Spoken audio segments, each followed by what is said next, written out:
நம்ம கல்பனா பிளாசாவில் நம்மளுடைய பூஜை சாமான்லாம் எப்படி பளபளப்பாக வெள்ளையாக துலக்கி வைக்கணுன்றத டிப்ஸ் அண்ட் ட்ரிக்ஸ் தான் பார்க்க போகிறோம். இந்த வீடியோக்குள்ளே நம்ம போகிறதுக்கு முன்னாடி இந்த சேனலை நீங்கள் சப்ஸ்கிரைப் பண்ணிவிடுங்க, பெல் பட்டனையும் ப்ரெஸ் பண்ணிவிடுங்க. இப்போ வீடியோக்குள்ளே போகலாம்.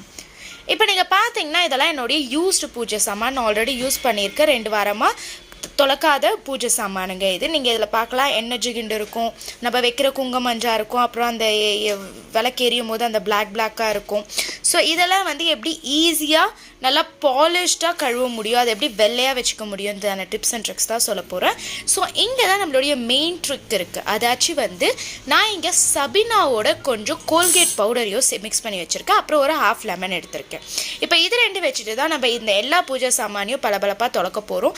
இப்போ பாருங்கள், இது எல்லாமே வெள்ளி சாமான், பித்தளை சாமான் இருக்கீங்க. இப்போ இந்த வெள்ளியில் நீங்கள் கொஞ்சம் வெளியே வச்சாலும் 1 வீக்குக்கெலாம் இந்த மாதிரி கருப்பாக ஆரம்பிச்சிடும் வெள்ளி. ஆனால் நான் இது வந்து 2 வீக்ஸ் ஆச்சு தொலைக்கி, ஆனால் எவ்வளோ வெள்ளையாக இருக்குது பாருங்கள். அதுக்கான டிப்ஸ் அண்ட் ட்ரிக்ஸ் தான் சொல்கிறேன். நம்ம Sabena and Colgate powder mixture எடுத்து வச்சுருக்கோம் இல்லையா, அதை வந்து அப்பப்போ லெமன் தொட்டு அப்புறம் கையில் அப்படியே வந்து வச்சு தேய்க்கலாம். நீங்கள் ரொம்ப லெமன் வச்சு தேய்க்கணும்னு இல்லை, கையிலையும் நீங்கள் தேய்க்கலாம், இல்லை லெமன் கொஞ்சம் கூட வச்சு தேய்ச்சிக்கலாம். நான் கொஞ்சம் லெமன் ஒரு வாட்டி தேய்ச்சினா ஒரு வாட்டி கையில் தேய்ப்பேன், அந்த மாதிரி தான் நான் தேய்ப்பேன். ஸோ இந்த மாதிரி அந்த கோல்கேட் அண்ட் சபினா மிக்சர் தான் நம்மளுடைய பெரிய ட்ரிக்கிங்க. அதை வச்சு நான் இந்த மாதிரி நல்லா தேய்ப்பேன். இது பாருங்கள், இந்த மாதிரி நல்லா தேய்ச்சிடுங்க. நீங்கள் இதை நம்ம என்ன பண்ண போகிறோம்னா, இதை தேய்ச்சிட்டு ஊற வைக்க போகிறோம். இது ஒரு 5 நிமிஷத்துக்கு ஊறட்டும். அதுக்குள்ளே நான் இன்னும் சாமானே தேய்ச்சிக்கிறேன். இதால் வந்து எண்ணெய் ஜிகுண்டெல்லாம் போயிடும். நம்ம அந்த விளக்கு திரி ஏற்றி வைக்கும்போது அந்த கருப்பாக ஆகும் இல்லையா விளக்கில், அதெல்லாம் கூட போயிடும். பாருங்கள், நான் இப்போ இந்த லெமன்லேயே வந்து திருப்பி கொஞ்சம் சபினா தொட்டு இதில் வந்து தேய்ச்சிக்கிறேன். பாருங்கள், இந்த மாதிரி எல்லா நூக்ஸ் அண்ட் கார்னர்ஸ்லையும் நம்ம வந்து தேய்ச்சிக்கலாம். இது என்னென்னா, நம்ம இப்போ ஃபஸ்ட்டு ரவுண்டு வந்து தேய்ச்சிட்டு இதை வந்து ஊற வைக்கணும். ஸோ நான் எப்போவுமே ஃபாலோ பண்ணுறது என்னென்னா, ஃபஸ்ட்டு ஒரு 2 மினிட்ஸ்க்கு லெமன் சபினா கோல்கேட் பவுடர் மிக்சரை வச்சு தேய்ச்சிடுவேன், லெமன் வச்சு.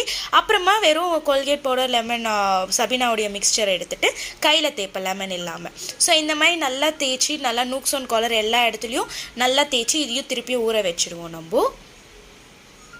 இப்போ அதுக்குள்ளேயும் நம்ம நம்மளுடைய ஃபஸ்ட்டு கிளாஸ் நான் எடுத்துக்கிறேன், வெள்ளி கேஸு, அதை மறுபடியும் தேய்க்கணும். ஒரு 5 மினிட்ஸ் ஊற வச்சுட்டு மறுபடியும் தேய்ச்சோம்னா நம்மளுக்கு இன்னும் நல்லா பாலிஷாக கிடைக்கும் நம்மளுடைய வெள்ளி சாமான். அது நம்மளுக்கு என்ன ஆகும்னா, இந்த மாதிரி நம்ம நல்லா பாலிஷ் பண்ணி கழுவி வைக்கிறது வந்து 2 வாரம் ஆனாலும் இது வந்து கருப்பாகாமல் இருக்குது வெள்ளி, இதே மாதிரி ஷைனிங்காகவே இருக்குது. பாருங்கள், நான் கழுவிட்ட மறுபடியும் நான் இன்னொரு முறை தான் வந்து சோப்பு சபினா அந்த கோல்கேட் பவுடர் மிக்சர் போடுறேன். நம்ம எவ்வளோக்கு எத்தனை முறை நல்லா தேய்ச்சி இந்த மாதிரி வைக்கிறோமோ அந்த கருப்பாக இருக்கிற இதுவெல்லாம் வந்துடும், நல்ல பளபளன்னு வெள்ளி இருக்கும். ஸோ அதனால் 2 வாரம் நீங்கள் துலக்காமல் விட்டாலும் உங்கள் சாமான் நல்லா பார்க்க பளபளப்பாக புதுசாகவே தெரியும். இப்போ இதை வந்து நம்ம நல்லா கழுவிடலாம்.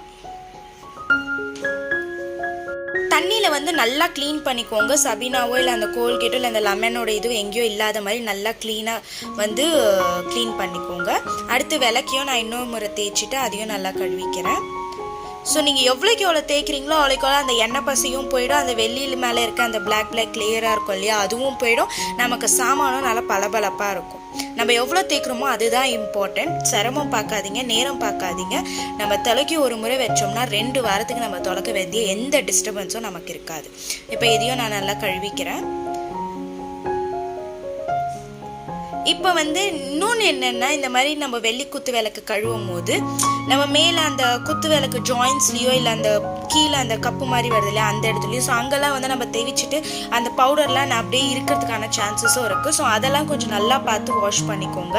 அந்த மாதிரி இடத்துல நல்லா க்ளீனாக தேய்ச்சும் கழுவ செஞ்சுக்கோங்க. அப்போ தான் அது ரொம்ப பிளாக் ஆகிடுச்சுன்னா நம்ம ஒன்றா சேர்த்து கழுவுறது கஷ்டம். எல்லா இடத்துலையும் நல்லா வாட்டர் போட்டு க்ளீன் பண்ணிக்கோங்க, பவுடர்லாம் எங்கேயும் ரிமைன் ஆகாத மாதிரி. இப்போ இதையும் நான் துலக்கி எடுத்துட்டேன். பாருங்கள், எவ்வளோ வெள்ளையாகிடுச்சு பாருங்கள். இப்போ அடுத்து பித்தளைக்கும் நான் அதே டிப்ஸ் தான், அதே கோல்கேட் சபினா அண்ட் லெமன், இது 3 இருந்தால் போதும். நம்ம பித்தளை சாமானும் நீங்கள் பாருங்கள், துலக்கி எடுத்த பிறகு பித்தளை வந்து ரொம்ப மஞ்சள் கலர்லேயே இருக்காது, நல்லா அதுவும் கிட்டத்தட்ட வெள்ளி கலர்லேயே கொஞ்சம் வந்துடும், லைட் எல்லோவாக வந்துடும். ஸோ அதுவும் நல்லா பளபளப்பாக இருக்கும். இந்த 3 ஐட்டம் இருந்தால் போதும், நம்ம எல்லா பூஜை சாமானையும் நல்லா பளபளப்பாக வச்சுக்கலாம். ஸோ இது பித்தளைக்கும் நான் அதே ஐட்டம் தான் போட்டு நல்லா தேய்ச்சி கழுவுறேன். இப்போ பாருங்கள், இதுவும் நம்ம துலக்கி முடிச்சிட்ட பிறகு லைட் எல்லோ கலருக்கு வந்துருச்சு பாருங்கள். ஸோ இப்போ என்ன பண்ணுறேன்னா, நான் ஒரு ஒயிட் ட்ரை கிளாத் எடுத்துக்கிறேன். நம்ம கழுவி முடித்தோடனே நம்ம பண்ண வேண்டிய முக்கியமான விஷயம், இந்த மாதிரி ஒரு ஒயிட் ட்ரை கிளாத் எடுத்து தண்ணி இல்லை, ஒரு தண்ணி ட்ராப் கூட இல்லாமல் அந்த வெள்ளி பாத்திர சாமானை வந்து நல்லா வந்து தொடச்சி எடுத்துடணும். ஏன்னா அந்த பித்தளையிலையும் சரி வெள்ளிலையும் சரி அந்த தண்ணியோட ட்ராப்லெட்ஸ் இருந்துச்சுன்னா அந்த இடம் அப்படியே கரைப்படிய ஆரம்பிச்சிடும், அந்த ஈஸியாக சீக்கிரமாக பிளாக் ஆக ஆரம்பிச்சிடும். அதனால் ஒரு ட்ரை ஒயிட் கிளாத் எடுத்து நல்லா தொடச்சி எடுத்துருங்க, ஒரு இடத்துல கூட வாட்டர் ட்ராப்லெட்ஸ் இல்லாத மாதிரி. இந்த மாதிரி நீங்கள் துலக்கி வச்சிங்கன்னா இதை நீங்கள் காமாட்சி விளக்கு பாருங்கள் எவ்வளோ அழகாக வெள்ளையாக இருக்குது. இது வந்து வெள்ளி தட்டு. இந்த மாதிரி இந்த ட்ரிக்ஸில் நீங்கள் துலக்குனீங்கன்னா உங்கள் சாமானை இந்த மாதிரி பளபளப்பாக புதுசாக துலக்கி எடுத்த மாதிரி இருக்கும்.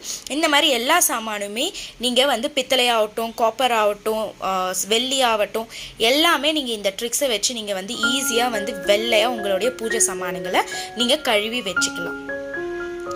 இதுதான் நான் வந்து யூஸ் பண்ண டிப்ஸ் அண்ட் ட்ரிக்ஸ். இதை வந்து நான் உங்கள்கிட்ட ஷேர் பண்ணணும்னு நினச்சி நீங்கள் என்னுடைய சாமான் பாருங்கள். இது எல்லாமே நான் வீட்டில் துலக்கி வச்ச சாமான் தான். எல்லாமே எவ்வளோ புது வெள்ளி மாதிரி இருக்குது பாருங்கள். இதுதான் நம்மளுக்கு ரொம்பவே ஈஸியாக வந்து நம்ம வீட்லேயே வந்து இந்த மாதிரி க்ளீன் பண்ணலாம். நீங்கள் வெளியே போய் பாலிஷ் போட வேண்டிய அந்த அவசியமும் இல்லை. இந்த வீடியோ உங்களுக்கு பிடிச்சிருந்துச்சுன்னா லைக் பண்ணுங்கள், ஷேர் பண்ணுங்கள், சப்ஸ்கிரைப் பண்ணுங்கள். இதை ட்ரிக்ஸை யூஸ் பண்ணி நீங்களும் உங்கள் பூஜை சாமானை விளக்கிட்டு அது எப்படி வந்துச்சுன்னா அதை ஃபீட்பேக்கை எங்கள் கமெண்ட் செக்ஷன்லேயும் வந்து கமெண்ட் பண்ணுங்கள். இந்த வீடியோவை உங்கள் ஃப்ரெண்ட்ஸ் அண்ட் ரிலேட்டிவ்ஸ்க்கும் ஷேர் பண்ணுங்கள். Stay tune with Kalpana plaza. See you, tata, bye bye.